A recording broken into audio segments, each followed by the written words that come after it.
चैत महीनो याव मारो मन गाव रही रही हिलोरा खाए कि छम छम रेणुबाई पियर क जाए। छम छम रेणुबाई पियर क जाए।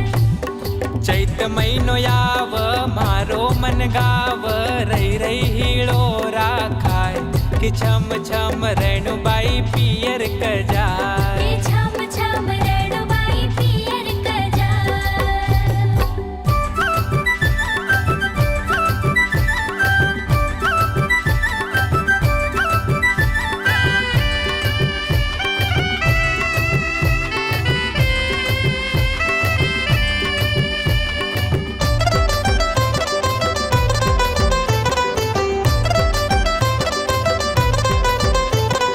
वाड़ी की शोभा घणी निराळे आरती मवाज मीठी मीठी ताळे। आरती मवाज मीठी मीठी ताळे। वाड़ी की शोभा घणी निराळे आरती मवाज मीठी मीठी ताळे।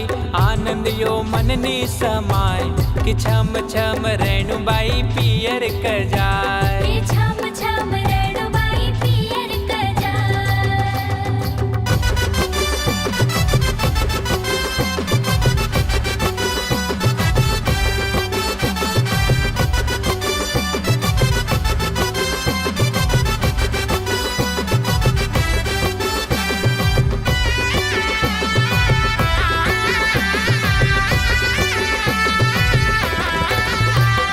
वाड़ी खुला तो माता घर लावा आंगणो सजावा झालरिया गावा।